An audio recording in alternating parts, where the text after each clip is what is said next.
శ్రీ వెంకటేశ చరణౌ శరణం ప్రపద్యే. ఇప్పుడే ప్రకటించారు బాలాజీ స్వామి. దీని తర్వాత పుష్పార్చన చేస్తామండి స్వామివారికి అని. పుష్పయాగం పేరు మీద పుష్పార్చన పేరు మీద జరుగుతుంది. పుష్పాలు బాగా అర్చన చేసిన మీరు గమనించిన స్వామివారి పాదాలు కప్పేస్తాయి పువ్వులన్నీ ఇలాగ. అంతేనండి? శ్రీ పుష్పయాగమా? పుష్పాంజలే కదా, అంచేత పాదాలు కప్పేస్తాయి. సరిగ్గా ఆ పాదాలు కప్పేసినప్పుడు ఆ పుష్పాల మధ్యలో స్వామివారి పాదాలు ఎలా ఉంటాయో వర్ణిస్తున్నాడు. ఇవాళ జరగబోయే దృశ్యానికి ప్రత్యేక సరిగ్గా ఆయన చెప్పినటువంటి మాట. ఆనూపురార్పిత సుజాత సుగంధి పుష్ప సౌరభ్య సౌరభకరౌ సమసన్నివేశౌ సౌమ్యౌ సదానుభవనేపి నవానుభావ్యౌ శ్రీ వెంకటేశ శరణౌ శరణం ప్రపద్యే. ఆనూపురార్పిత పాదాలు సరిగ్గా పుష్పార్చన ఎలా సాగుతుంది అంటే నూపురాల వరకు వస్తుంది, కాలి మంజీరాల వరకు, ఆభరణాలు మంచి కడియంలాగా కనపడుతుంది చూడండి పాదాలకి. అంతవరకు రావాలి. అంతవరకు రాకపోతే అందంగా ఉండదు. అంతకు మించి ఇంకా ఊరికే విగ్రహం అంతా కప్పేసినా బాగుండదు. అర్చనలో ఎప్పుడు జాగ్రత్త పడాలి. మొత్తం దొరికాయి కదా అని చెప్పేసి విజయవాడలో ఉండే పూలన్నీ పట్టుకొచ్చి స్వామివారి మీద వేసేస్తే పూలు అమ్ముకునే వాళ్ళు బాగుపడతారు, కానీ స్వామివారికి చాలా చికాగ్గా ఉంటుంది. ఆ చికాకు ఏమిటో మాకు స్పష్టంగా తెలుసు. అందుకే నేను సన్మానాల్లో దండలు వేసుకోవడం మానేశాను, చికాకు పడలేకే. నిజం చెబుతున్నా. ఎప్పుడో 5-6 ఏళ్ల క్రితం కాశీ వెళ్ళినప్పుడు అక్కడేవో వదిలేస్తారు కదా, కాయ పండు పువ్వు ఏవో 3 వదిలేయాలండి అవధానికి అన్నారు. చాలా వదిలేసాం, ఇంకేం వదిలేస్తామన్నా నేను. పోనీ ఏదో పండు వదిలేద్దామన్నా, వెనకాల ఈవిడ కూర్చుంది. రాత్రి తినేదే 2 పళ్ళు వదిలేస్తారేడు గొప్ప తీసింది. అన్నం తినట్లేదు పళ్ళు తింటున్నారు, అది కూడా వదిలేస్తానంటారు. అంటే నేను అప్పుడు నాకు ఎంతైనా కవిని కదా, కాస్త విమర్శన శక్తి. ఆయన మాట అడిగా కాశీలో గయ్యలో పండితుండి, ఏమంటే వదిలేయడం అంటే ఈ కాయ పండు పువ్వు ఇదేనా ఇంకేమనుకో మీకు మీ ఉద్దేశం చెప్పండి, దానికి మీకు మేమేం చెబుతాం మీరు చెప్పండి అన్నాడు. సన్మానాల్లో వేసే పూలదండ వదిలేద్దామని ఉంది, నాకు వదిలేసా, బ్రహ్మాండంగా వదిలేయండి అన్నాడు. దెబ్బకు దండ పట్టుకొచ్చి అక్కడ పెట్టి నీళ్ళు వచ్చేసాను. అంతే. ఇక సన్మానాల్లో దండ అంటే సన్మానంలో సగం తగ్గిపోయినట్టే, నా గురించిన ఖర్చు కానీ ఆర్భాటం కానీ. లేకపోతే ఏం చేస్తున్నారు, గజమాల అరగజమాల వృద్ధగా ఏటిది అర్థం లేకుండా ఒక క్షణం, తర్వాత పక్కన పడేయడమే మొత్తం అంతా. ఎందుకంటే అంత ఖర్చు. ఇది ఏమైనా ఉంటుందా అంటే ఉండదు. దాని మధ్యలో నేను తలపెట్టాలి, నా మెడలో అది వేయడం కాదు, అది ఇలా పట్టుకుంటా ఇలా పెట్టాలి. ఎందుకు ఇంత యాతన? నాకు ఇవన్నీ చూసి పైగా నేను లోపాయకారిగా ఉన్న విషయం చెబుతున్నాను. దానివల్ల ఏమవుతుంది, మామూలు దండలు కూడా శుభ్రంగా మార్కెట్లో పట్టుకొస్తారు, దాని మీద నీళ్లు జల్లేస్తారు. అవి ఎప్పటివి క్రీస్తు పూర్వమైనవి. వారం రోజుల క్రితం తయారు చేశాను, మాకు తెలియదేటి. అవి పట్టుకొచ్చి ఇక్కడ వేస్తారు. లాల్చీ నిండా మొత్తం మచ్చలు, మళ్ళీ మన్నాడు తోడడం లేదు. నువ్వు లాల్చీ ఇస్తావా, దండ వేస్తావు వచ్చేసి ఇక్కడ. పైగా మేము ప్రేమతో పట్టుకొచ్చాం. ప్రేమతో ఏంటి బోర్డు ఖర్చు పెట్టి పట్టుకొచ్చావు. ప్రేమ ఎందుకు ఇక్కడ? ఏదో అండం ఇక్కడ.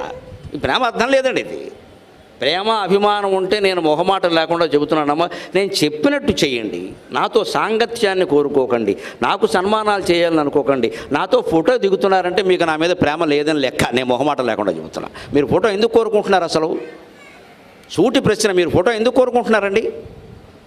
ఓ గుర్తండి, మనసులో ఉండాలమ్మా గుర్తు. ఫోటోలో ఉండవేటి? ఫోటోలో ఉంటే మర్చిపోయారు మీరు మనిషిని. ఫోటో చూస్తేనే గుర్తొస్తాం. అదే మనసులో ఉంటే ఎప్పుడైనా గుర్తొస్తాం. ఓ ఫోటో తీసి కానీ మనమేం ఫోటో తీసి ఊరుకుంటామా? వాట్సాప్ పంపు, విత్ గరికిపాటి నా పని అయిపోయింది ఇక్కడ. ఓ తెల్లారేసరికి 1,00,000 మందికి వెళ్ళింది ఈ ఫోటో. వెంటనే వీళ్ళ చుట్టాలు ఈవిడ పంపింది, తోడుకోవడం చూస్తుంది. నాకు లేదు ఫోటో, మొన్న మా ఊరు వచ్చినప్పుడు నాకు ఆవిడకి వచ్చింది అసూయ. మన ఊరు ఆయన వాళ్ళు ఏమిచ్చారు కనుకో అయిపోయింది. నేను మొత్తం వ్యాపారస్తుండ అయిపోయాను ఇక్కడ. వాళ్ళు ఏమిచ్చారు కనుకో మనం రెట్టింపు ఇచ్చేద్దాం. ఎందుకంటే ఫోటోలకి. ఎందుకంటే ఫోటో ఇప్పుడు ఇంతమంది మీరు వింటున్నారు, కూర్చుని నాకు పైన కూడా కూర్చొని వింటున్నారు. మీరు ఎవరో నాకు తెలియదు, మీ కులాలు మతాలు ప్రాంతాలు ఏమీ నాకు తెలియదు. మీరెవరో నాకు బంధువులు కాదు, అందరూ ఆత్మబంధువులే భగవద్బంధువులే. అక్కడ కూర్చొని మాట్లాడుతాం, అయిపోయిందండి వెళ్ళిపోతాం. దీనికి గుర్తు దేనికి, ఫోటో దేనికి? ఈ గుర్తులు జ్ఞాపకాలు పెంచుకోవడమే వాసన అంటారు వేదాంత పరిభాషలో. ఈ వాసనే 16 జన్మలకు కారణం అవుతుంది. ఎన్ని మర్చిపోతే అంత మంచిది. ధారణ బ్రహ్మరాక్షసుడని పేరున్న వ్యక్తిగా 325 అష్టావధానాలు, 10 శతావధానాలు, ఒక ద్విశతావధానం, 1116 పద్యాలతో ఒక సహస్రావధానం చేసి 1000 పద్యాలు ఏకధాటిగా జ్ఞాపక శక్తి పెట్టుకుని అప్పగించిన వ్యక్తిగా చెబుతున్న, జీవితంలో జ్ఞాపకం ఉంచుకోవడం అంతటి జ్ఞాపక శక్తికి పేరున్న వ్యక్తిగా చెబుతున్నా. జ్ఞాపకం ఉండడం అంత దౌర్భాగ్యం ఇంకోట్లేదు, మర్చిపోవడం అంత సుఖం ఇంకోట్లేదు. మర్చిపోవడం, మొత్తం మర్చిపోవడం. ఎవడన్నా కనపడితే మేనల్డైనా సరే ఎవర్రా అని అడగాలి, అప్పుడు వాడు జ్ఞాని కింద లెక్క. జ్ఞాని కింద లెక్క. సొంత మేనల్డు గుర్తులేడు వాడికి, భగవంతుడు తప్ప వాడు గుర్తులేడు, అంతే. ఆ స్థాయికి వెళ్ళిపోవాలి మనిషి అంటే. అంతేగాని నన్ను గుర్తుపట్టలేదు ఫీల్ అయిపోకూడదు. ఇక్కడ గుర్తుపట్టకపోతే ఏమైంది? ఈ గొడవలే ఎక్కువ. ఇంకా నన్ను పలకరించలేదు, నన్ను గుర్తుపట్టలేదు, మీద చెయ్యలేదు. చెయ్యటమా కాలేస్తారో,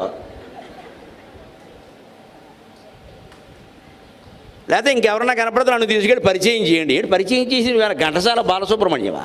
ఏంటి పరిచయం చేసేది? నువ్వు పరిచయం కావు, ఏంటి నష్టం? పరిచయం కాకపోతే నష్టం ఏమిటి? ఈ గుర్తింపు గౌరవాల కోసం లక్షల కోట్లు తగలబెట్టేస్తున్నామండి మనం. ప్రతి చోట ప్రాధాన్యం, ప్రతి చోట ప్రాధాన్యం. ఏ ప్రాధాన్యం లేకుండా ఈ సీసా ఉన్నట్టుగా మనం ఉండలేమండి ఓ పదార్థంలాగా. ఈ సీసాకేం ప్రాధాన్యం లేదే. కానీ ఇంత గొంతు పెట్టుకుని అరుస్తున్న నా ప్రాణం కాపాడుతున్నది ఈ మంచినీళ్ళేనమ్మా. దీనికి నేను ఎన్ని సన్మానాలు చేస్తే రుణం తీర్చుకుంటా నేను? నాకు దీనికంటే బంధువులు ఉంటారా? నాకు దీనికంటే బంధువులు ఉంటారా? నేను ప్రేమించేది దీన్ని. సీసాని ప్రేమిస్తానని వ్యాఖ్యానాలు చేయకుండా వేరే అర్థాలు వస్తాయి.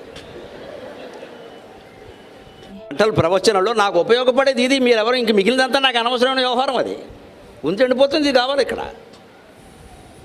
ఈ సీసాకి ఏం చేయను నేను సన్మానం? మళ్ళీ సీసానికి వచ్చేప్పుడు మాట్లాడించనా, లేదా దాని మెడలో దండ అయినా? స్వామివారికి చేసే అర్చన కూడా అందంగానే ఉండాలి, మరీ ముంచేయకూడదు అలాగా. అనూపురార్పిత, ఆ నూపురం వరకు వెయ్యాలి. సుజాత, మంచి పువ్వులై ఉండాలి. సుజాత నమో జగన్మాత, వందే మాతరంలో కూడా ఉంటుంది దేశమాత ప్రార్థనలు. మంచి పువ్వులై ఉండాలి.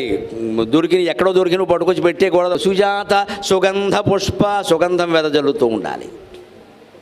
ఇంత వెదజల్లినా కూడా జరిగేది ఏమిటో తెలుసా? అన్నన స్వామి చెబుతున్నాడు మనకి. ఆనూపురార్పిత సుజాత సుగంధి పుష్ప సౌరభ్య సౌరభకరవు.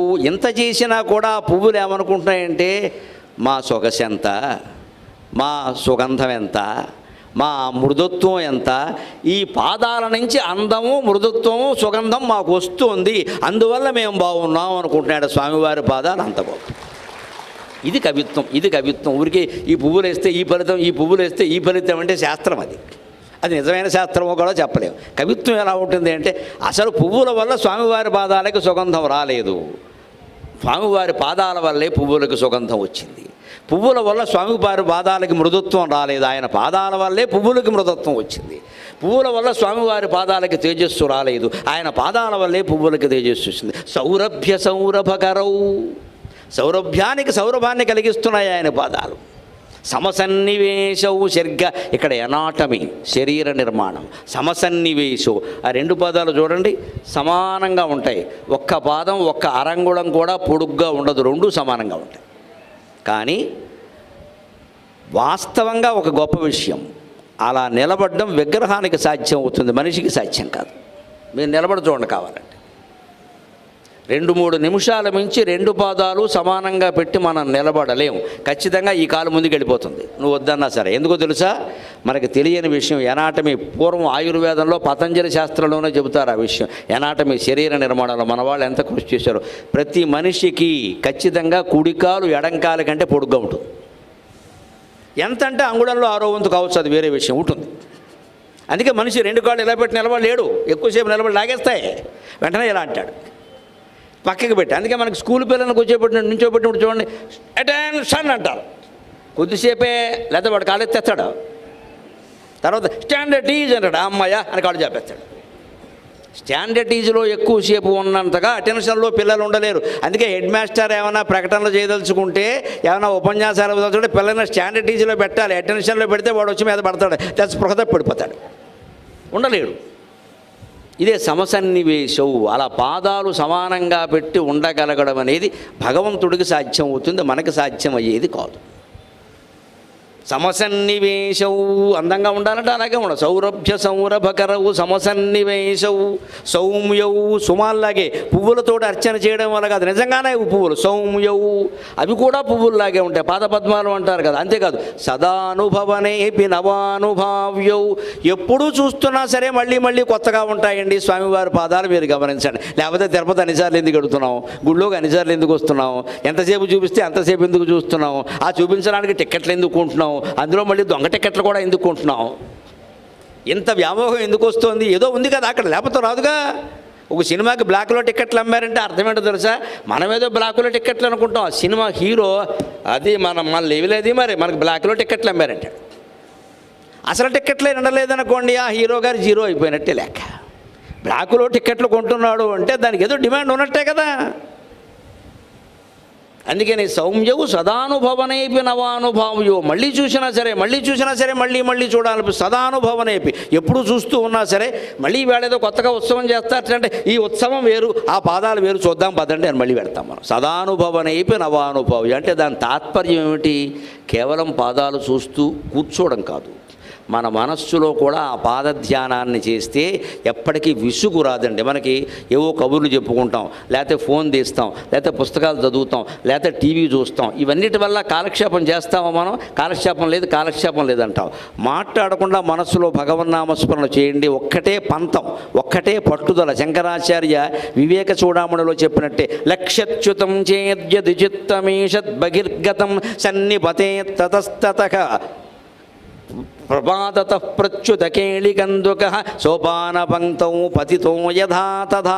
ఇది మనందరికీ పరీక్ష. భగవంతుడు మన గుండెల్లో ఉంటాడమ్మా, మన అరచేతిలో ఉంటాడు. ఇది మీరు చేయగలిగితే, నేను చేస్తూనే సాధన చేస్తూనే చెబుతున్నా, నేను ఇంకా సఫలీకృతున్న కాల రోజు ఏడిచేది అందుకోసమే. స్వామి ఎప్పుడు అవుతాం, ఇంకా మనస్సు పక్కకి వెళ్ళిపోతుంది, ఏవి వెర్రి ఆలోచనలు అన్నీ వస్తున్నాయి. ఆలోచన రాకుండా మనస్సులో నమశివాయ, నమో నారాయణాయ, శ్రీమాత్రే నమక అన్న నామం నామరండి. ఆలోచన రావద్దండి అసలు. కానీ మన దిక్కుమాలిన మనస్సు ఎటువంటిది అంటే 4 సార్లు అనగానే ఏమిటో ఇంకా పాలవాడు రాలేదు, వస్తాడమ్మా, రేపొద్దున యమధర్మరాజు కూడా వస్తాడు, వాడు వచ్చాడనుకో, ఇంకెవడో కొరియర్ వాడు రాలా, కరెంట్ ఏదో ఎవడో ఒకడో ఏదో రాలా, లేదా ఇస్తానన్నవాడు ఏదో ఇవ్వాలా, అనుకున్నవాడు ఎవడో ఫోన్ చేయాలి. దీనికి వచ్చిన సంతిది, వాడికి అవసరమైతే వాడు చేయడా. ఈ తాపత్రయం వదులుకోవాలి. మనస్సులో భగవంతుడు స్మరించండి. మీరు అనుకున్న వాళ్ళందరూ మీ ఇంటికి వస్తారు మీరు పిలవకుండా. అంతేకాదు, మీరు ఎవరు తలనొప్పి అనుకుంటున్నారో వాడు రాకుండా దేవుడు చూసుకుంటాడు. వాడు వస్తే మనకి తలనొప్పి, వాడు రానివ్వడం, ఏదో ఆటంకం పెట్టేస్తాడు. మన ఇంటికి వద్దామని బయలుదేరతాడు, ఎంతట్లో పురుడు మేలో పోయిన మేలో వస్తుంది, రాడు ఇంకా. మనం చెప్పక్కర్లేదు. అస్తమానం వాడిని రమ్మని, వీడు రావద్దని, ఇది కావాలని, ఇది అక్కడ వద్దు. మనస్సులో స్మరిస్తూ ఉంటే సమస్తం ఆయన చూస్తాడు. ఆ మనస్సులో స్మరణకు మనం ప్రాధాన్యం ఇవ్వాలి. అదే శంకరాచార్య చెబుతున్నారు. గాడి తప్పిన మనస్సు ఎటువంటిదంటే, ఆలోచన పక్కకి వెళ్ళిందంటే మనస్సు ఎలాంటిదంటే మేడమెట్లు మించి జారిపడిన బంతి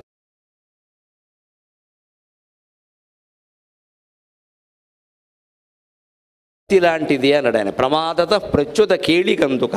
పిల్లాడు మేడ మీద ఆడుకుంటున్నాడు, బంతి జారి పడింది అనుకోండి, ఆ 2వ మెట్టు మీద పడుతుంది, అక్కడి నుంచి మళ్ళీ 3వ మెట్టు మీద పడుతుందని ఏం లేదండి, 6వ మెట్టు మీద పడవచ్చు, ఆ పడిన ఊపికి 16వ మెట్టు మీద పడవచ్చు, ఆ పడిన ఊపికి కిందకొచ్చి మురుక్కాలంలో పడవచ్చు, లేదా గులాబీ తోటలో పడవచ్చు, మనమేం చెప్పలేము. ఒక్కసారి బంతి జారింది అంటే ఏ మెట్టు మీద ఎలా పడుతుందో చెప్పలేము. అది పడిన వేగాన్ని బట్టి ఉంటుంది. గంటకు 120 కిలోమీటర్ల వేగంతో వెళ్ళే జీపులోంచి ఎవరైనా పుచ్చకాయ విసిరితే బాంబు పేలిన చప్పుడు వస్తుందండి, పుచ్చకాయ. అంతేకాదు, మనం తెలిసి కూడా ఇంకో పొరపాటు చేస్తూ ఉంటాం. సాధారణంగా కారులో వెళ్ళేటప్పుడు ఏమైనా తింటాం కదా, ఆ కాగితాలు ఉండ చుట్టి అప్పటికప్పుడే కిటికీలోంచి విసురుతాం. ప్రమాదం అమ్మ, ప్రమాదం అది. ఆ కాగితం గోళిక్కాయ కంటే ఎక్కువగా తగులుతున్నాడు వెనకాల వచ్చేవాడికి. మీరు కాగితాన్ని ఇలా ఉండ చుట్టారు, అది గట్టిపడింది, దాన్ని కిటికీలోంచి విసిరారు, కారు వేగానికి అది బాగా వేగంగా వెనక్కి వెళ్ళింది. వెనకాల స్కూటర్ మీదో బండి మీద ఎవడన్నా వస్తే వాడి కంటికి తగిలితే కనుపోతుందండి. తగలదని ఏమైనా ఉందా? విసరకూడదు అలాగా. ఖచ్చితంగా మనం తిన్న పొట్లాలన్నీ ఏమైనా ఉంటే అక్కడే పెట్టాలి. ఆ తర్వాత కారు దిగినప్పుడు కావాలంటే పక్కన పారాయి. వెడుతున్న కారులో కానీ బస్సులో కానీ మనం వెడుతున్నప్పుడు ఎప్పుడు పొట్లాలు కానీ కాగితాలు కానీ సంచులు కానీ ఏవి మనం బయటపడకూడదు. మనం ఎంతసేపు ఎలా ఆలోచిస్తుంటే మన దగ్గర లేకుండా ఉంటే చాలు, ఎక్కడుంటే అని ఎక్కగానే కమలాపండు ఒకటి తీయడమోను, అది ఒలవడమోను, కిటికీలోంచి మారేయడము. అందులో కమలాపూట తొక్క ఇంత లావు ఉంటుంది. ఆ బస్సు వేగంగా వెళ్ళింది అనుకోండి, వెనకాల వాడికి తగులుతుంది, అది వాడికి మండిపోతుంది. ముందు దెబ్బ తగలడం ఒకటే, వీడు ఎంగిల్ నా మీద విసిరాడని ఒకటే. ఇవన్నీ క్రమశిక్షణకి సంబంధించిన విషయాలు, సంస్కారం ఇది. మన ప్రయోజనం కాదు. ఎంతసేపు అవతల వాళ్ళు ఏమవుతారు, చేసినా సరే దిద్దుకోవాలి. ఒక పొరపాటు చేయొచ్చు, తెలియక దిద్దుకోవాలి, విసరకూడదు అలాగా. అంతేకాదు తుమ్మాము ఖచ్చితంగా తుమ్మగానే చేయడం పెట్టుకోవాలి. కరోనాకి అదే కారణమైంది, తుమ్ము ద్వారా వ్యాపించింది. ఎప్పుడు వ్యాపించదంటే ఇలా పెట్టుకోవాలి, ఈ కిందకి వెళ్ళిపోతుంది. ఆ పెట్టుకుని ఎంతసేపు, 1 నిమిషం అన్నాం అనుకోండి, మీకు 1 నిమిషం ఎలా తెలిసింది? మళ్ళీ గడియారం చూడాలంటే తలెత్తాలిగా, కుదరదు. 5 సార్లు నమశివాయ అనండి. నేను నా శ్రీమతి కూడా చేసి చెబుతున్నాను. మా ఇద్దరికి అది నిబంధన. 10 మందిలో ఉండగా తుమ్మాం, ఇదే ఒంటరిగా ఉన్నా సరే తుమ్మామంటే వెంటనే ఇలా పెట్టుకోవాల్సింది. 5 సార్లు నమశివాయ అనాలి, 5 సార్లు నమో నారాయణ, ఏదో ఒకటి. ఏదో నాకు అలవాటు కాబట్టి పంచాక్షరి అంటా, నేను అన్నదే అనాలని అనుకోకండి, మీ ఇష్టం వచ్చిన మంత్రం ఏదైనా పర్వాలేదు. 5 సార్లు లెక్క ఎందుకోసం అంటే అప్పటికి 2 నిమిషాలు, 5 నిమిషం, 1 నిమిషం అవుతుంది, నువ్వు బయటికి రా. అప్పుడు ఎవరి తుమ్మల ద్వారా దగ్గుల ద్వారా వ్యాపించదండి, ఖచ్చితంగా వ్యాధి వ్యాపించదండి. ఈ మాత్రం సంస్కారం చేయలేమో మనం. ఎవరి ద్వారా మనకు వస్తే కష్టం కదా, మన ద్వారా వచ్చినా అంతే కదా. నలుగురిలో దగ్గినప్పుడు ఇలా అడ్డం పెట్టుకోలేమా? ఆవులిస్తాం మనకి, అబా జాంబవంతుడిలాగే. బ్రహ్మదేవుడు ఆవులిస్తే జాంబవంతుడు పుట్టేట ఆవులింతలోంచి. ఆవులించకూడదండి. ఆవులించినప్పుడు నిబంధన చారుచర్య అనే గ్రంథంలో చెబుతారు, యోగశాస్త్రంలో చెబుతారు. ఆవులించినప్పుడు పద్ధతి ఏమిటంటే, ఎంత నోరు తెరిచే ప్రయత్నమే చేయదు, అలా మూసేసి గాలి ముక్కులోంచి రావాలి. ప్రతిసారి ఆవులించిన వెంటనే నువ్వు ఇలా ఆపుకుని ముక్కులోంచి కనుక గాలి పంపించగలిగితే ఉన్న ఆయుర్దాయం కంటే 10 ఏళ్ళు ఎక్కువ బతుకుతాడు. 10 ఏళ్ళు ఎక్కువ బతుకుతాడు. ఆవులింతకు అంత శక్తి. అందుకే మన దగ్గర ఏం చేశారు, ఆవులిస్తే పెగుళ్ళు ఎక్కట్టే రకం అన్నారు. అంటే ఆవులించద్దని అర్థం. నువ్వు ఆవులించేవంటే ఎవడో పెగుళ్ళు ఎక్కట్టేస్తాడు. ఆవులించుకుంటే మానేమని కాదు, ఇక్కడ మూసుకోవడం. ఆ ముక్కుల్లోంచి రావాలి కానీ, నువ్వు నోరు మూసేస్తే ముక్కుల్లోంచి వస్తుంది, రానివ్వాలంతే, ఊపిరిలోంచి వస్తుంది. అది ఆయుర్దాయం పెరుగుతుంది ఖచ్చితంగా. హాని ఇలా అండం, ఇక్కడ మొత్తం స్టేజీ అంతా మనమే ఆక్రమించి, ఇక్కడ మొత్తం నోట్లో అన్నీ అవతల కనపడడం, వీటి తుంపర్లన్నీ అవతల వాడి మీద పడ్డది. ఇక్కడ ఈ నిబంధనలు చిన్నవండి. సంస్కారం, ప్రజల్లో అంటువ్యాధులు వ్యాపించకుండా ఉండేటువంటి నిబంధనలు ఇవి పాటించినా చాలు, మనం బాగుపడతాం. సౌమ్యవు సదానుభవనైపి నవానుభవ్యో. స్వామివారి పాదాలు సేవించిన కొద్దీ మళ్ళీ సేవించాలనే విషయం మనకు అర్థం కావాలి అంటే దాన్ని మళ్ళీ స్మరించడం అంటే మనసులో స్మరించాలి. ఇక అస్తమానం వచ్చి ఇక్కడ కూర్చోవడం కాదు. ఇక్కడ కూర్చోవడం మొదలుపెట్టారంటే ముందు కూర్చుంటే 1 టికెట్, వెనకాల టొక్కుంటే 1 టికెట్, నిలబడితే 1 టికెట్ వచ్చేస్తాయి. ఇంకా మొత్తం సినిమా రేటే, బాల్కనీ, రిజర్వ్డ్, కుర్చీ, నేల, బెంచి. ఈ వ్యామోహం మనలోనే తగ్గిపోవాలి. మనసులో స్మరించవచ్చు కదా, చెబుతున్నారు కదా, అదే గొప్ప విషయమని. అది ఎక్కించుకోకపోతే అలాగా, ఆ ప్రయత్నమే మనం చేయాలి పూర్తిగా. అలాగా అటువంటి చరణాలని నేను చరణ వేడుతున్నాను అన్నాడు ఖచ్చితంగా. ఇంకో మాట చెబుతున్నారు, సజ్జో వికాసి సముదిత్వ రసాంధ్రరాగ సౌరభ్య నిర్భర సరోరుహ సామ్యవార్తాం సంయక్షుషాహస పదేషు విలేఖయంతౌ శ్రీవేంకటేశ చరణౌ శరణం ప్రపద్యే.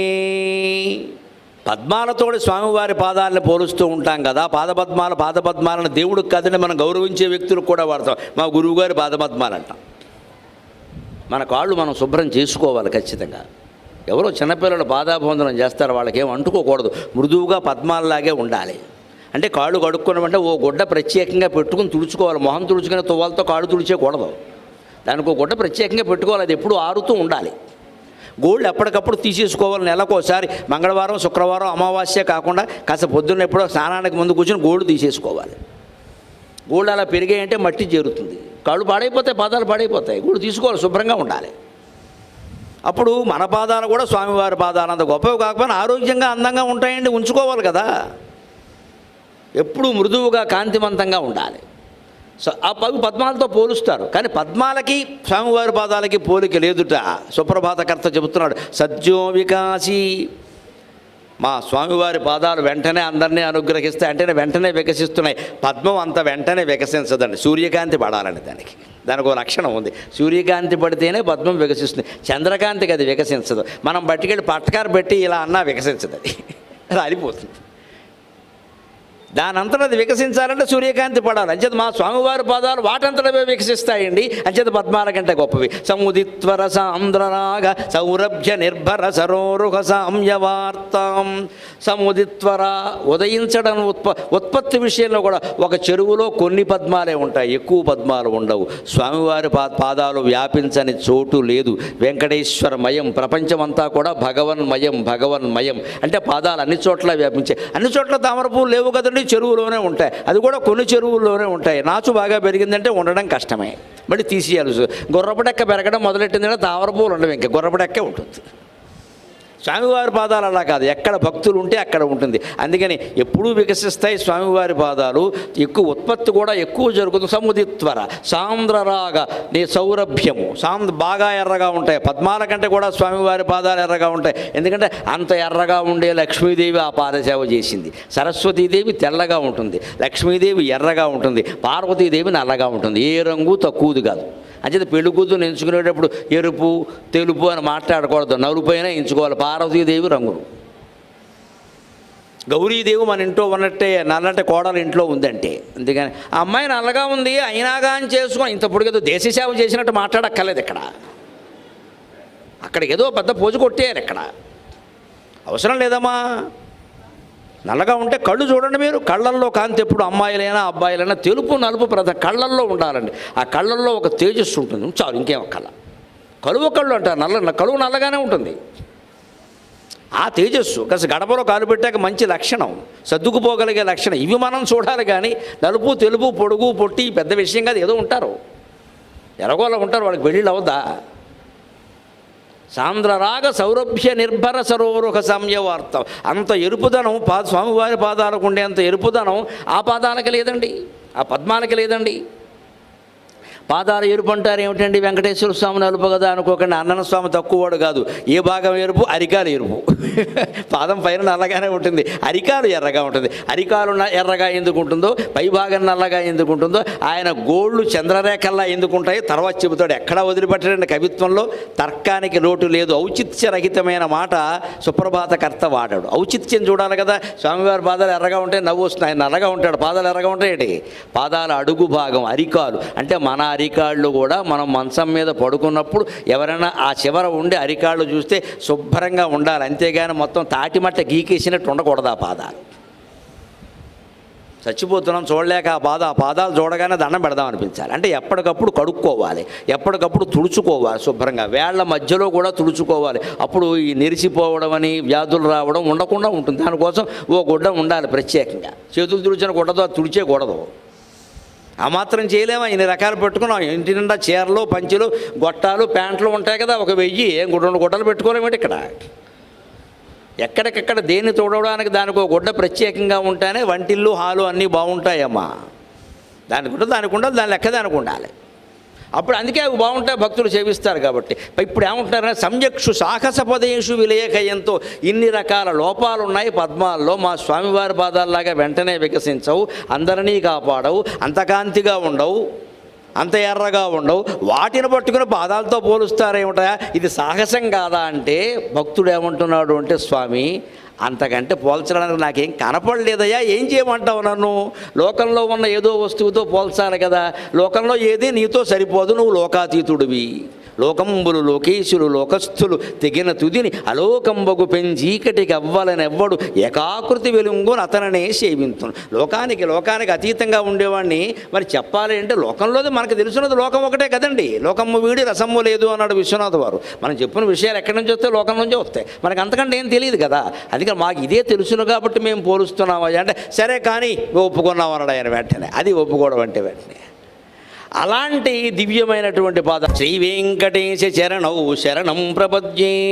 అలాంటి దివ్యమైనటువంటి పాదాలు. ఇప్పుడు అరికాళ్ళు ఎందుకు అలా ఉంటాయి? తామ్రోదరద్యుతి పరాజిత పద్మరాగౌ బాహ్యై మహోభిరభిభూత మహేంద్ర నీలౌ ఉద్యన్నకాంశుభిరుదస్త శశాంక భాసౌ శ్రీ వెంకటేశ చరణౌ శరణం ప్రపద్యే. తామ్రోదరద్యుతి పరాజిత పద్మరాగౌ. సరిగ్గా అరికాలకి ఈ అరికాలు భాగం అంటాము మనం, ఈ భాగం అది ఎలా ఉందిట? రాగి రంగులో ఉందిట. మనం కూడా అలా ఉండేలా చూసుకోవాలి. రాగి చెంబు పెట్టి తోమేయకూడదు అక్కడ. ఎప్పటికప్పుడు స్నానం చేసినప్పుడు కాదు, మామూలు అప్పుడు కూడా ఏ పని మీద బాత్రూంలోకి వెళ్ళినా రాగానే కాళ్ళు కడుక్కుంటే వెంటనే తుడుచుకుంటే పాదాలు అలాగే ఉంటాయి, వేరే చెప్పక్కర్లేదు. ఇంకా మా ఫ్రెండ్ ఒకడు ఉండేవాడు, పొద్దున్నే మేము ఇద్దరం కలిసి ఇంటర్మీడియట్ చదివేటప్పుడు తాడేపల్లిగూడలో రూమ్ తీసుకుని ఉన్నాం చదువుకోవడానికి, పరీక్షల కోసం అనమాట. అప్పుడు 4 గంటలకు కుళాయి ఇచ్చేది, 5ంటికి కట్టేసేవాళ్ళు మంచినీళ్ళ కుళాయి. అప్పుడు నీళ్ళ కుళాయి స్నానం, నీళ్ళు అప్పుడు వచ్చేవి తెల్లారగట్ట. వీళ్ళు ఎవడో నాకేమో లేచే అలవాటు, లేచి 4 గంటలకు నేను స్నానం చేయరే, సుబ్బరాజు లేవరా, సుబ్బరాజు లేవరా, సుబ్బరాజు లేవరా, వాడు రాజుల అబ్బాయి లేపితే ఏందా చంపేస్తున్నావు పంతులు అనేవాడు. నీళ్ళు పోతాయి నీళ్ళు పోతాయి, అందుకే నేను ఎప్పుడో ఒకరోజు ముందే చేస్తాను స్నానం అనేవాడు. వాడు సరదాగా అంటాడు మావాడు. అంతే అలాగే ఉండే. అందుకే మీ బ్రాహ్మణులకు పెద్ద చేదత్వం, ఊరికే పంతులు చంపేస్తున్నాం నీతో చేరిన అనవసరంగానో. మేము ఎప్పుడో ఒక రోజు ముందే చేస్తాం, ముందు చేస్తావు స్నానం, అదే అడ్వాన్స్ అంటే అదే 1 గంట ముందులాగా, కానీ చెయ్యాలండి. బ్రాహ్మణ జాతస్థం అనొద్దండి. ఇప్పటికీ బ్రాహ్మణులు అన్నం తింటే ఇతరులు చూడకూడదనే అనుకుంటారు, అది ఆక్షేపించాల్సిన విషయం కాదు. అది ఆ మాటకు వస్తే అందరూ నేర్చుకోవాలి ఆ విషయం. మనం అన్నం తింటుంటే ఎవరు పడితే వాళ్ళు చూడకూడదు, అసలు ఇంట్లో వాళ్ళు తప్పితే ఎవరో చూడకూడదండి. ఎవరు పడితే వాళ్ళు ఉంటే కులం మతం కాదండి, చూడకూడదండి. అలా ఒకడు ఎక్కువ తింటాడమ్మా, ఎంత తింటాడో నేను నిన్న చూశాడు, చచ్చిపోతాడు వాడు అన్యాయంగా. ఒకడు బాగా బలహీనంగా తిన్నాడు, ఏమీ తినడో ఏనాసి, ఎందుకు నీకు ఎత్తుకొచ్చిన కామెంటరీ ఇది, వాడు తిండేదో వాడిని తిన్నవరాదా. అందుకే బ్రాహ్మణులు కాస్త లోపలికి తలుపైనా వేయమంటారమ్మా, దాన్ని ఏమో అనాచారం కదమ్మా, అందరూ చేయాలి ఆ పని. ఎందుకు ఊళ్ళో వాళ్ళందరూ వచ్చి చూడాలి అక్కడ. మనకు కావలసింది తింటాం, కావలసినంత తింటాం, కావలసినట్టుగా తింటాం. అందరికీ తెలిస్తే తినడం కష్టం అండి. అసలు ఒక మనిషి తింటూ ఉంటే మేము ఆతిథ్యంలో ఎదుర్కొంటాం ఆ ఇబ్బందులు. ఒక చోట నన్ను ఒక్కడిని పెడతానా, భోజనం చేస్తానా, 4 కూర్చుంటారు, నాకు చాలా మొహమాటంగా ఉంటుంది అక్కడ. వడ్డించేవాళ్ళు అంతమంది ఎందుకంటే ఒకళ్ళు చాలు. 4 5 ఉండాలనుకోండి తినలేం. నాకు బూర్లు ఇష్టం, 4 వేసుకుంటా. అయ్యి బాబు గరిగిపాటి వారు బూర్లు బాగా తింటారో, ఇది ఒక కామెంటరీ ఇక్కడ. ఎందుకని ఇంకోటి చూడాలి. అంటే కొన్ని ఆచారాలు అలా రహస్యంగా ఉండవలసింది, ఎవరిని అవమానించడం కాదు, అది ఆరోగ్యానికి సంబంధించిన విషయం, వ్యక్తిగత విషయం. దాన్ని ఎందుకు మనం కూడా పాటించవచ్చు, అన్ని కులాల వాళ్ళు పాటించవచ్చు, దీంట్లో ఇబ్బంది ఏం లేదు. ఊరికి అరుగు మీద కూర్చుని లుంగి కట్టుకుని ఒళ్ళో గిన్నె పెట్టుకుని అన్నం తినాలా, అది ఆచారమా? కీటకాలన్నీ పడట్లేదా, ఇంట్లో తినలేవా? అనవలసిన అవసరమే లేదు. మంచిది ఎప్పుడు ఎవరి నుంచైనా నేర్చుకోవలసింది, అదే లెక్క. అందుకోసం తామ్రోదరద్యుతి పరాజిత పద్మరాగం, అరికాలు భాగం ఎప్పుడు రాగి చెంబు తోమిన పీతాంబర పెట్టి తోమేసిన రాగి చెంబు ఉంటుందే అలా ఉండాలి శుభ్రంగా. ఇవి కొత్తవన్నీ వచ్చాక పీతాంబరి నీలాంబరి అంటే అవి పెట్టి తోముతూ ఉంటారు, వెండివి రాగివి. అలా తోమేసిన రాగి చెంబులో ఉండాలి. అలా ఉంటాయి స్వామివారి పాదాలు. పైన ఎలా ఉంటుంది, నల్లగా ఉంటుంది కదా, అది కూడా బాహ్యైర్ముఖోభిః అభిభూత మహేంద్ర నీలౌ. బాహ్యైకి అరిక పాదం పైభాగం నల్లగా ఉంటుంది, అది మహోభికి, మహస్సు ఉంటే కాంతి, మహోభికి దాని కాంతుల చేత అభిభూత మహేంద్రనీలో ఇంద్రనీలమణిని పరాభవిస్తుంది. ఇంద్రనీలమణి నల్లగా ఉంటుంది, కానీ అది మణి, మంచి ప్రకాశం. నల్లగా ఉండే మనుషుల్లో కూడా కళ్ళల్లో కాంతి ఉంటుంది, మనం కాదనడానికి వెళ్ళేది. పైగా ఇంద్రనీలమణి దాన్ని పరీక్ష చేస్తారండి రత్నాల వర్తకులు. ఇది మంచి మణా కాదా, ఎలా పరీక్ష చేస్తారో తెలుసా? ఆశ్చర్యం. మా ఇంటి పేరు అంత గొప్పది. గడ్డి పక్కన పెడతారు తీసుకెళ్ళి ఇంద్రనీలమణిని. గడ్డి బాగా పెరిగిన చోట ఇంద్రనీలమణిని తీసుకెళ్ళి వర్తకులు గడ్డి పక్కన పెడితే గడ్డిని అది ఆకర్షిస్తే అది మంచి మణి, లేతే కాదు. అది ఇంద్రనీలమణికి పరీక్ష. మనం గడ్డి పరకను కూడా తీసిపారడానికి అది కొన్నిటికి ఉపయోగపడుతుంది. పశువుల మేత మాత్రమే కాదండి గడ్డి అంటే, అడ్డమైన గడ్డి తిన్నామని అనక్కల్లా. గడ్డికి ఉపయోగాలు ఉన్నాయి, గడ్డి గౌరవం ఉంది. ఒక మణిని పరీక్ష చేయడానికి గడ్డికి ఉపయోగపడుతుంది. అది సరైన మణా కాదా అంటే ఇక్కడ కుదరదండి, ఏదైనా లాన్ ఉందా అంటాడు. పచ్చగడ్డి బాగా పెరగాలి, ఊరికే ఏదో తెచ్చిపెట్టి వేసిన లాన్ కాదు, సహజంగా పెరగాలి. దాని పక్కన ఈ మణి పెడతాడు, అది గడ్డి పెరక ఇటు ఊగి బాగా దీనికి చుట్టుకుందంట, ఇది నెంబర్ 1 మణి అండి, ₹1,00,000 అంటాడు. దానికి పరీక్ష అది ఇంద్రనీలమణి అంటారు దాన్ని. ఇంద్రుడు దాన్ని ధరిస్తాడు, ఇంద్రుడు ఆ రంగులో ఉంటాడు, అందుకని ఇంద్రనీలమణి అంటే. సరిగ్గా స్వామివారి పాదాల పైభాగం నల్లగా ఉండి ఇంద్రనీలమణిని పరాభవించి అలా ఉంటాయి. ఇంకో మాట చెబుతున్నాడు, కాలి గోళ్ళు ఉద్యన్నకాంశుభిః ఉదస్త శశాంకభాసౌ. నక అంశుభికి కాలి గోళ్ల కిరణాలు, ఆయన పాదాల గోళ్ల నుంచి వచ్చే కిరణాలు ఎలా ఉంటాయంటే శశాంకభాసౌ, అర్ధచంద్రాకారంలో ఉంటాయమ్మా. సరిగ్గా అష్టమి నాడు అంతవరకు చంద్రుడు ఎలా ఉంటాడు అలాగే స్వామివారి కాలి గోళ్ళు ఉంటాయి. కాలి గోళ్ళు మనవి అర్ధచంద్రాకారంలోనే ఉండాలి. ఇంతంత గొడుగుల్లాగా గొట్టాల్లాగా పెరిగిపోకూడదు. ఈ మధ్య మహిళామణులు కొత్త ఫ్యాషన్ మొదలుపెట్టారు. గోళ్ళకి రంగేయడం కాదు. నేను చూశాను మొన్న కాబట్టి నా పక్కనే కూర్చుంది హైదరాబాద్లో 2 రంగులు వేసి. గోళ్ళకి రంగేయడమే తప్పు ఉంటే 2 రంగులు వేస్తావా తల్లి?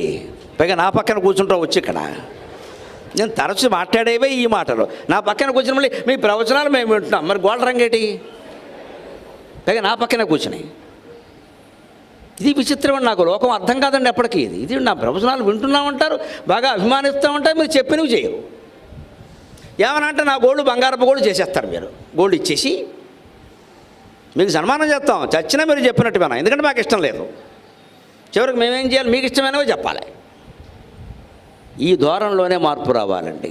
మా మీద నిజమైన గౌరవం ఉంటే ఇంతమంది నాకు సన్మానం చేయడం ముఖ్యం కాదమ్మా, సందర్భం వచ్చింది కాబట్టి చూస్తున్నా. మళ్ళీ కార్యకర్తలు ఇబ్బంది పడకుండా ఈవేళ నాకు సత్కారం చేస్తారు మా దంపతులు. కార్యకర్తల సన్మానం తప్ప ఎవ్వరూ నాకు సన్మానం చేయొద్దు, నేను స్వీకరించను. ఒక్క కార్యకర్తలు మాత్రమే.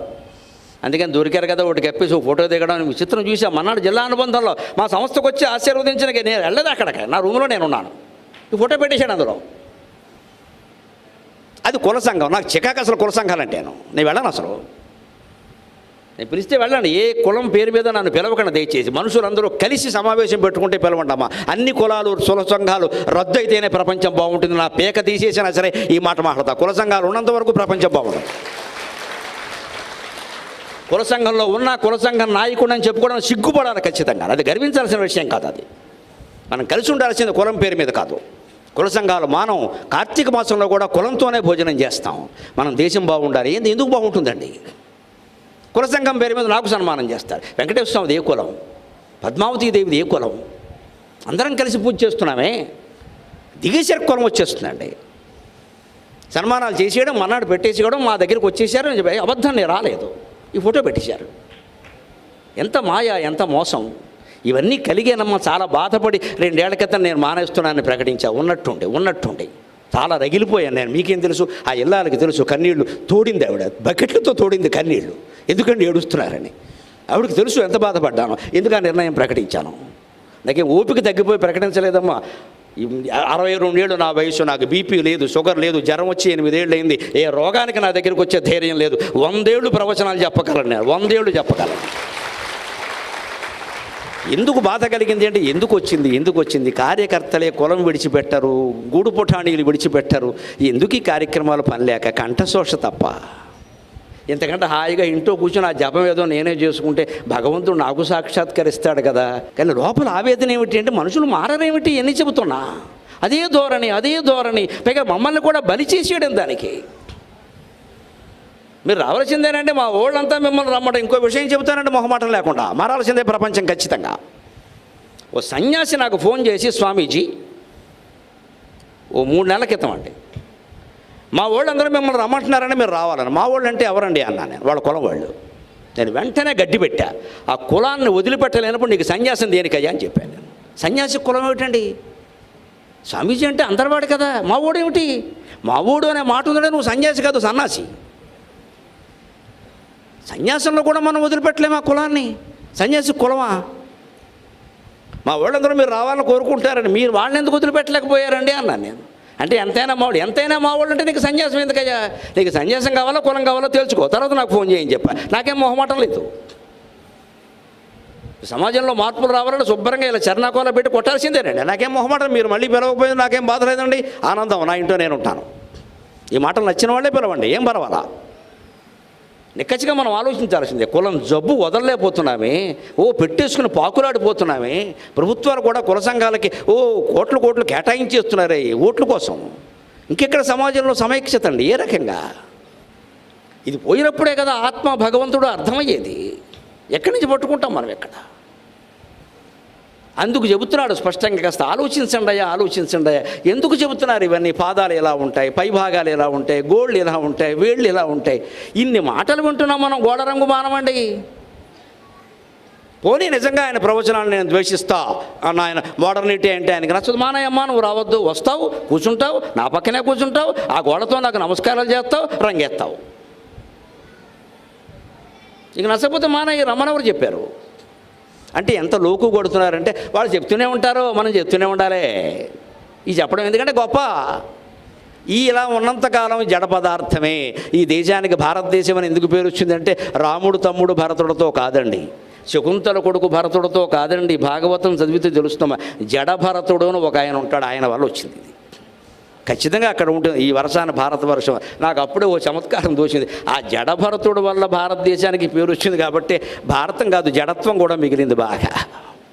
ఆయన మహానుభావుడు, మహాతపస్వి. ఆయనలో ఉండే జడత్వం ఒకటి మనకు వచ్చింది. దేనికి స్పందించకుండా, దేనికి ఆలోచించకుండా మనం చేసే తప్పులు చేస్తూనే ఉంటాం, వినే మాటలు వింటూనే ఉంటాం, చదివే పుస్తకాలు చదువుతూనే ఉంటాం, తప్పులు చేస్తూనే ఉంటాం. కనీసం దిద్దుకునే ప్రయత్నం కూడా చేయమండి. ఇవాళ నుంచి మారదాం, ఇవాళ నుంచి మారదాం, ఈ రంగు మానేద్దాం, ఇవన్నీ ఎందుకు వచ్చింది అని ఆలోచించలేమా? సహజంగా ఉండలేమా? మనం జుట్టుకు రంగు వేయాలా, పొట్టకు రంగు వేయాలా, బొగ్గకి రంగు వేయాలా, 100 రంగులు వేస్తే కానీ మీరు మనుషులు కాదా? ఏ రంగు వేయకుండా మామూలుగా ఉండలేమా? కానీ ఏ రంగు లేకుండా బట్టతలు కూడా పెట్టుకుని నెల మీద 4 నెత్తి మీద 4 వెంట్రుకలు కూడా లేకుండా పౌడర్ కూడా రాయని మనిషి కోసం ఇంతమంది వచ్చారే, మీకు నమస్కారం. దయచేసి మారండి, దయచేసి మారండి. కృత్రిమంగా జీవించకండి, కృత్రిమంగా జీవించకండి, సహజంగా జీవించండి. ఎవరో ఇచ్చే సర్టిఫికెట్ ముఖ్యం కాదమ్మా. నువ్వు అందంగా ఉన్నావు, అద్దం చూసుకుంటే నీకు తెలిసింది, నీకు ఎందుకు వాడెవడో అనే మాట. ఆత్మవిశ్వాసం ఉండాలి. అద్దాలు అవతల వాళ్ళునా మన వ్యక్తిత్వాన్ని నిర్ణయించేది. సహజంగా పుష్పాభిషేకం చేసినా సరే పువ్వుల కంటే ఎక్కువగా పాదాలు ప్రకాశిస్తున్నట్టు. ఎందుకండి? దైవం దైవం దైవం. ఆ దైవ స్థాయికి మనం ఎదగాలి. అప్పుడు ఆ దేవుడు మన నెత్తి మీద పాదాలు పెడతాడు. అది ఏ రకంగా పెడతాడో చెప్పుకొని 5-10 నిమిషాల్లో మనం సెలవు తీసుకుందాం. ఎక్కడెక్కడ ఆయన పాదాలు వికరిస్తాయండి? మన్మూర్ధిని కాళియపణి వికటాటవీషు శ్రీ వెంకటాద్రి శిరశిఖరే శిరసి శృతీనాం. స్వామివారి పాదాలు ఎక్కడెక్కడ వికరిస్తాయో చెబుతున్నారు. మన్మూర్ధిని కాళియపణి వికటాటవీషు శ్రీ వెంకటాద్రి శిఖరే శిరసి శృతీనాం చిత్తేప్యనన్య మనసాం సమమాహితం తే శ్రీ వెంకటేశ శరణౌ శరణం ప్రపద్యే. మన్మూర్ధిని దానికి తర్వాత చెప్పుకుందాం. కాళీయపణి స్వామివారి పాదాలు కాళీయుని పడగల మీద నాట్యం చేసాయా లేదా కృష్ణావతారంలో? ఆయన వేరు, ఈయన వేరు కాదు కదా. ఏ మహానుభావుడు రాముడై పుట్టాడో, ఏ మహావిష్ణువు కృష్ణుడై పుట్టాడో ఆ మహావిష్ణువే కదండి వెంకటేశ్వర స్వామిగా అవతరించింది. అనేక జన్మల రుణానుబంధాలు, భక్తుల కోరికలు, పతివ్రతలిచ్చిన శాపాలు ఇవన్నీ భరించి భగవంతుడు అవతరించాడు ఈ నేల మీద. అటువంటి భగవంతుని సేవించాలంటే మనకి సహనం ఉండద్దా? మనకి ధర్మం ఉండద్దా? నీతి ఉండద్దా? నిజాయితీ ఉండద్దా? కాళీయ పణి, కాళీయుని పడగల మీద నాట్యం చేసిన పాదాలు. ఎందుకు? అహంకారాన్ని అణిచేయడానికి. పాములు ఉండొచ్చు, పాములు సరస్సుల్లో ఉంటాయండి. కాళీయుడు ఏం తప్పు చేయలా. కానీ కాళీయుడు అంటే ఎవరు అనుకుంటున్నారు? ఆదిశేషుడు 1000 తలల పాము అయినట్టే కాళీయుడు 5 తలల పాము. 5 తలల పాము. కాళీయుడికి 5 తలలు ఉంటాయి. ఆయన సరస్సులో చేరాడు. ఎందుకు చేరాడు? వాడు ప్రాణభయం కొద్దీ చేరాడు. స్వామివారు ఊరికే నాట్యం చేయలేదండి, అక్కడ డ్యాన్స్ ప్రోగ్రాం కాదండి అది. దానికి ఒక కథ ఉంది. అక్కడెందుకు చేరాడు? ఆ సరస్సులో. ఆ సరస్సులో గరుత్మంతుడు రాడు. ఎంత పామైనా గరుత్మంతుడు అంటే భయమే కదా. గరుత్మంతుడు ఎందుకు రాడు? ఆ సరస్సులో సౌభరి అనే మహర్షి తపస్సు చేశాడు. నీటిలో మునిగి, భారతంలో ఉంటుంది ఈ కథ. సౌభరి మహర్షి నీటిలో మునిగి తపస్సు చేశాడు. భాగవతంలో కూడా ఉంటుంది. నీటి లోపల మునిగి తపస్సు చేశాడండి మహానుభావుడు. చేస్తుంటే చేపలు అటు ఇటు తిరిగేవిట. మరి లోపల చేపలు ఉంటాయి కదా, అవి తిరుగుతుంటే ఆయనకి ముచ్చటైంది. తపో విరామ సమయంలో చూసేవాడు. ఆడ చేపలు, మగ చేపలు, పిల్ల చేపలు, పెద్ద పెద్ద చేపలు అన్నీ తిరుగుతుంటే ఇవే నాకు ఫ్రెండ్స్ అనుకున్నాడు ఆయన. నీటిలో మునిగి తపస్సు చేస్తున్నాడు కదా, ఈ చేపలే నాకు ఫ్రెండ్స్ అని చాలా ఆనందించి తపో విరామంలో ఆ చేపలను అన్నట్ట, మీకు ఏమైనా వరం కోరుకోండి ఇస్తా అన్నట్టు. నాతో పాటు ఉన్నారు. అంటే ఆ చేపలన్నీ మమ్మల్ని పక్షులు తినేస్తున్నాయి, పక్షులు ఈ సరస్సులోకి రాకుండా కాపాడవయ్యా అంటే, పక్షులేమిటి, గరుత్మంతుడు కూడా రాడు ఇక్కడికి, నేను చెబుతున్నాను అన్నాడు ఆయన. అది మహర్షి, అది మహాశక్తి. అందుకని కాళీయుడు ఉండే సరస్సులోకి గరుత్మంతుడు రాడు. అది సౌభరి మహర్షి తపస్సు కారణంగా వచ్చింది. కాళీయుడు ఇక్కడ చేరాడు. గరుత్మంతుడు రాడు కదా, తనకి ప్రాణభయం లేదు కదా అని చేరినవాడు. నిజమేనయ్యా, నీ ప్రాణాలు పోతాయని నువ్వు భయపడుతున్నావు కదా, మరి నువ్వు ఇంకోటి ప్రాణాలు తీస్తే అలాగా? ఇదే మనం లోకంలో ఆలోచించాలి. ఇంకోటి ప్రాణం. మనం ఇప్పుడు ఎవడో పార్టీ వాడు అన్యాయం చేశారండి, వాడిని ఓడించాం, మనం పీఠం ఎక్కాం, మళ్ళీ అదే అన్యాయాలు మనం చేస్తూ ఉంటే నువ్వు ఎందుకు ఇచ్చారు నీకు ప్రజల అధికారం? వాడు చేసినవి నువ్వు చెయ్యవని కదా అవే పనులు చేస్తే. అంటే అధికారానికి రావడమే ఒకట. సరే, అదే పురాణ కథ. నేను చెప్పే సామాజికత అంతా అదే. ఇందులో సమాజం ఉందా, పురాణం ఉందా, మీరే ఆలోచించండి. కాళీయుడు తన ప్రాణాలు కాపాడుకున్నాడు గరుత్మంతుడి నుంచి, బాగానే ఉంది. మరి ఆయన ప్రాణాలు ఎవరికి తీయకూడదు కదా. ఆయన ఏం చేశాడు, ఈ సరస్సును మొత్తం విషపూరితం చేసేసి అక్కడికి వచ్చిన గోవుల ప్రాణాలు తీశాడు.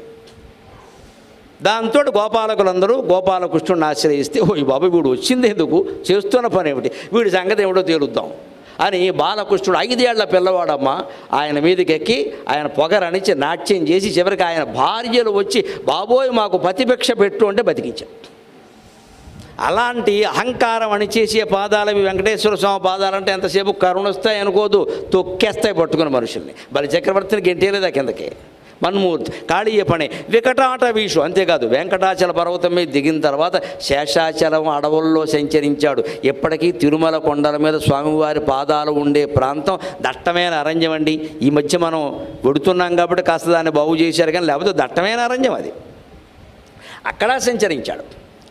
శ్రీ వెంకటాద్రి శిఖరే వెంకటాచల పర్వతం మీద సంచరించాడు. అంతేకాదు, శిరసి శృతీనాం వేదాంత వీధుల్లో కూడా విహరించాడు ఆయన. అంటే మనం వేదాంతం తెలుసుకుంటే తప్ప భగవంతుడు మనకు అర్థం కాడు. వేదాంత వీధులలో విహరించు గిరిధారి ఏదిరాని మురళి ఉదర ఒకసారి.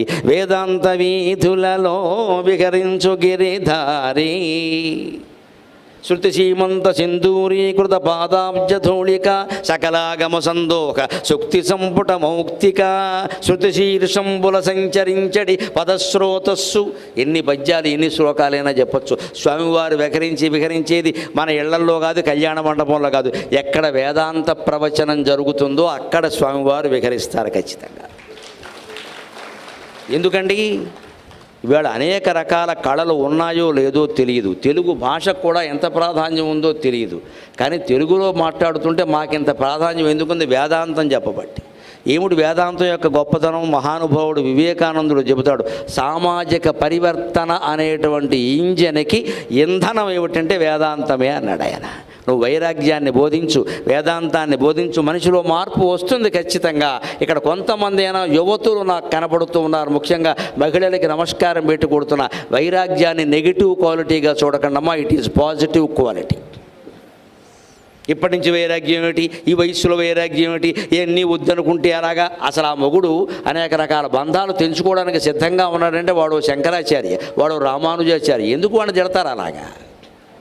మన బ్యూటీ క్లినిక్ మనతో పాటు వాడు రాలేదనా? ఈ తత్వమే మార్పు రావాలండి. పెళ్లి కూతురు ఖచ్చితంగా పెళ్లిలో నీకు వైరాగ్యం ఉందా అని అడిగి ఆ పెళ్లి కొడుకుని పెళ్లి చేసుకుంటే నేను గ్యారంటీ ఇస్తా, విడాకులు రావు ఖచ్చితంగా. వాడు బాగుంటాడు. మనకు అది నచ్చదో, ఓ సోసోలు ఆడిపోతూ ఉండాలి, అక్కడ అక్రమంగా సంపాదించాలి, ఓ కోట్లు సంపాదించాలి, ఈవిడికి మొత్తం సవరదీస్తూ కూర్చోవాలి జీవితం అంతా. ఇంకా నువ్వేనా దేవత, నీ కోపం వస్తే నేను చచ్చిపోతా అంటున్నాను. ఎప్పుడో ఇప్పుడు మోసం చేసేయడం ఖాయం వాడిని. నిండా ముంచేస్తుంది. ఎందుకంటే బాగా నమ్మాడు కదా, నిండా ముంచేస్తుంది. ఎందుకంటే మొత్తం తీసిపెట్టాడు కదా ధారపోసి. అంత ప్రేమ చూపిస్తే అంతేనండి ఖచ్చితంగా. తేడా వస్తే తోలు ఊడిపోతుందని చెప్పాలి. అలాగే ఉండాలి, మొగాడైనా ఆడదైనా. వినయంగా స్త్రీలు కాపురం చేసేది కాపురం నిలబెట్టుకోవడానికి, కానీ భర్త లీలలన్నీ భరించడానికి కాదండి. ఇక్కడ భార్య అయినా అంతే, ఆవిడ అదుపులో ఆవిడ ఉండాల్సిందే ఖచ్చితంగా. ఇది సంసారం నిలబడే విధానం. అప్పుడు వేదాంతం మనకి గొప్పగా ఇంధనం పనిచేస్తుంది. అందుకే వివేకానందుడు చెబుతాడు, సామాజిక పరివర్తన అనేటువంటి ఇంజన్కి ఇంధనం ఆయిల్ పోయాలి కదా. పైగా రూపాయి ఖర్చు లేని ఆయిల్. ఇవాళ పెట్రోల్ కొనాలంటే 100 రూపాయలు.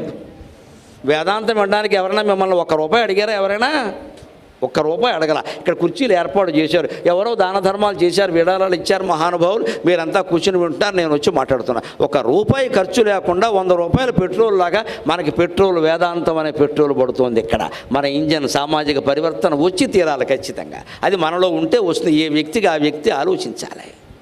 అందుకని వేదాంత వీధుల్లో విహరిస్తాడని. అంతేకాదు, చిత్తేప్యనన్య మనసాం సమమాహితవుతే.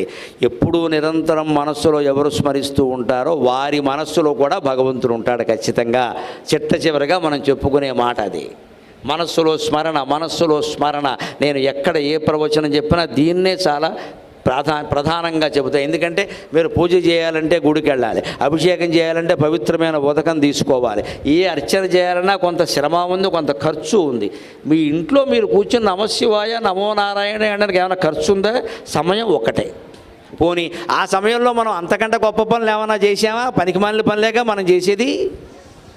అవి మానేసి కాసేపు కూర్చోలేము. ఇంకో మాట కూడా చెబుతున్నా, మనస్సులో స్మరించడానికి సమయం లేదు, సందర్భం లేదు, స్థానం లేదు, శుచి అశుచి సమస్య లేదు. మీరు మంత్రజపాన్ని కానీ ఏదైనా పైకి చెయ్యాలి అంటే స్నానం చేయాలి, ఉతికిన బట్టలు కట్టుకోవాలి, ఓ మూల కూర్చోవాలి, శుభ్రంగా ఉండాలి, ఇవన్నీ ఉంటాయి. మనస్సులో కనుక మీరు స్మరిస్తే పడుకుని కూడా స్మరించవచ్చు, నిద్ర వచ్చే వరకు. అన్నం తింటూ స్మరించవచ్చు, ఏమి స్నానం చేస్తూ స్మరించవచ్చు, ప్రయాణం చేస్తూ స్మరించవచ్చు. ఇంత సులభమైన వ్యవస్థ ఎవరికైనా ఉందా? అటువంటి పరిస్థితిలో మనం స్వామివారి పాదాలని నిరంతరం మన మనస్సులో పెట్టుకున్నటువంటి ప్రయత్నం చేద్దాం. ఇది మీలో మంచి పరివర్తన కలిగించడానికి, భగవన్నామాన్ని నిరంతరం స్మరించడానికి, తద్వారా మిమ్మల్ని దుఃఖాలు పోగొట్టి సుఖమయం చేయడానికి, మీ జీవితాన్ని సుఖమయం చేయడానికి, ఆనందమయం చేయడానికి, సచ్చిదానందమయం చేయడానికి నా ఈ ప్రసంగం ఏమాత్రం ఉపయోగపడినా నేను ధన్యుణ్ణి. నాకు ఈ 4 మాటలు నేర్పిన మా అమ్మ ధన్యురాలు. స్వస్తి.